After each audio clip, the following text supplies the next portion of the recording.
사투리 교정은요, 할 수 없습니다, 여러분. 사투리 교정. 네, 사투리 교정하려고 하지 마세요.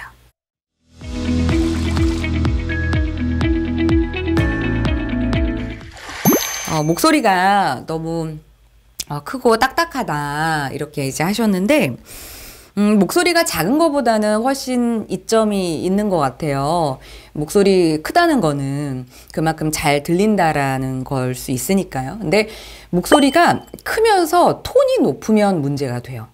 그러니까 목소리가 크고 그냥 알겠어 아니라 네 알겠어 이러면 이제 오래 듣다 보면 좀 귀도 아프게 되고, 목소리에 있어서 만병의 근원이 톤이거든요. 그래서 톤이 올라가면 같은 말도 좀 기분 나쁘게 들려요.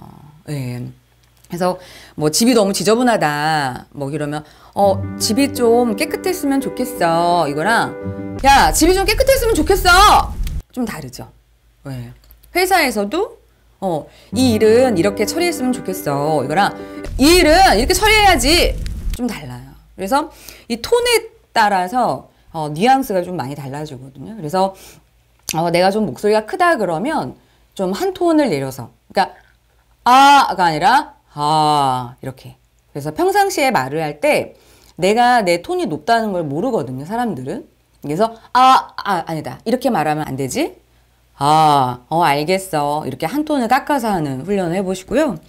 우리가 이제 저도 지난번에도 제가 말씀드렸는데 우리의 말은 말끝 어미가 되게 중요하다고 그랬잖아요. 그래서 어미를 좀 내린 다음에 좀 끄시면 좋아. 이렇게 끌면 더 좋아요. 그래서 네, 알겠습니다. 아니라, 네, 알겠습니다. 이렇게, 알겠습니다. 한번 해보세요.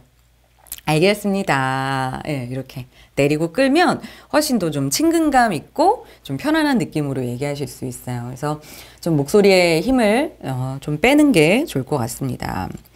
말투가 딱딱하다 그런 분들 아까 말씀드렸죠? 어미 조금 내리고 부드럽게 하면 된다. 근데 제가 답을 드리는데 이 답은 좀 시원찮다 그러시면 다시 또 남겨주세요. 말이 어눌어서 매번 면접에 떨어지는데 면접을 잘해서 합격하는 팁 좀 알려주세요. 예. 면접은 사실은 말로 보는 건 아니거든요. 진심. 그러니까 우리가 일단 면접을 준비할 때는 내가 말할 내용을 준비하는 게 맞아요. 그러니까 논리적인 컨텐츠를. 그래서 예상을 해서 나한테 나올 수 있는 질문들을 리스트업을 해서 그것들에 대한 답변을 이제 준비를 하는 거죠. 그리고 그 답변을 이제 구성하는 방법들이 있어요. 뭐 조금 더 구체적으로 이야기한다든지, 제가 면접책에 썼지만 어떤 일이 있었고 바스법이라고 있죠. 그래서 백그라운드, 상황에 대한 이야기, 주인공은 누구고, 액션, 거기서 내가 어떻게 액션을 했고, 뭘 배웠는지. 그러니까 면접은요, 되게 논리적인 걸 구성을 할 때 중요한 게 내가 어떤 사건이 있었고 그 사건을 통해서 내가 뭘 배웠어. 이렇게 얘기하면 돼요. 그러니까 내가 아름다운 가게에서 봉사활동을 했다가 아니라 거기에서 어떤 일이 있었고 그 일을 통해서 나는 상대방을 향한 배려는 아주 작은 관심에서 시작된다라는 걸 배웠다. 이런 구조로 말하면 되거든요. 그래서 답변을 좀 이런 구조로 만든 다음에 그걸 계속 여러 번 소리내서 연습을 하는 거죠. 그러다 보면 면접 보러 갔을 때 막 진정성이 나옵니다. 예. 그래서 일단 너무 고민하지 마시고요. 한 5가지 질문에 대한 답을 쓰시고요. 그 답변을 계속 연습하고 5개, 10개, 15개 이렇게 하시면 되겠습니다.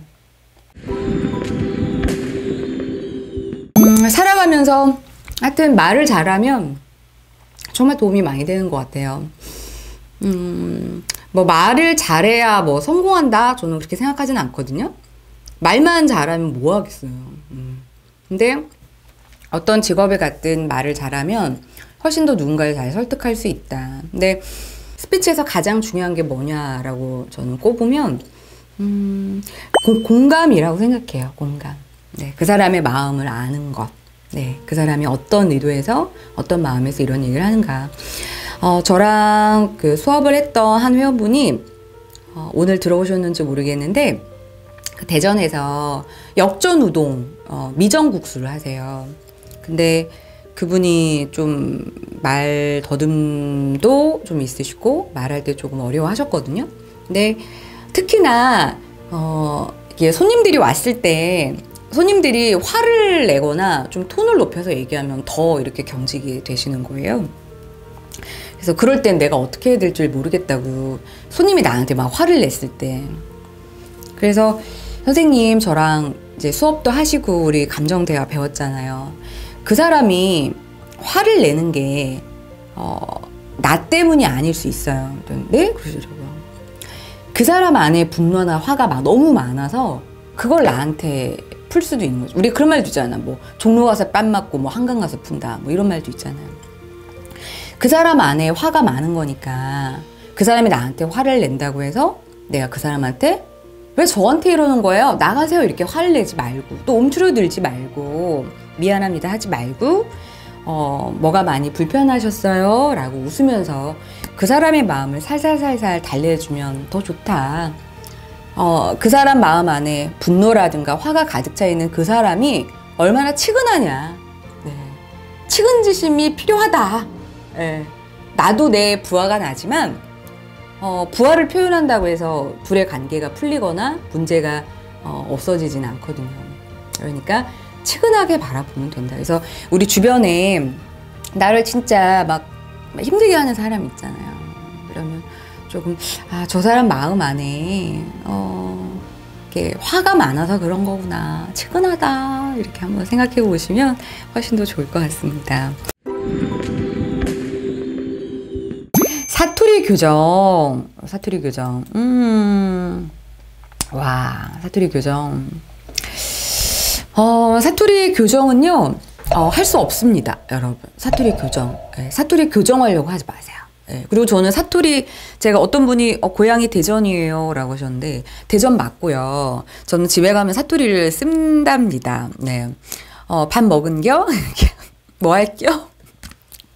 왜 그런디야? 여러분 구수하죠? 네. 사투리는 지켜야 하는 우리 고유 언어라고 생각은 하는데, 사투리를 교정하는 게 아니고요. 사투리는 그대로 두고 서울 말을 따로 배운다고 생각을 하셔야 돼요. 그러니까 우리가 영어를 배우고 중국어를 배우는 것처럼 서울 말을 따로 배우셔야 돼요. 그래서 만약에 경상도다 그러면 네 뭔데? 막 이렇게 한다 그러면 너 뭐야? 이렇게 서울 말로. 그래서 서울 말에 대한 억양을 들으시면 돼요. 그래서 요즘에는 그 뉴스 보면, 그 인터넷 뉴스 보면 위에 동영상 기자나 아나운서가 다 말하고 아래에 원고 써 있잖아요. 네, 그런 거 들어가서 따라 하시면 서울말 금방 익힙니다. 그래서 사투리 교정을 할 때 내가 사투리의 어느 면을 고쳐야겠다 이렇게 생각하기보다는 아나운서의 그런 리듬들을 따라 하시면 굉장히 더 신뢰감 있는 말투를 갖고 있는데? 뭐 이런 얘기 들으실 수 있어요.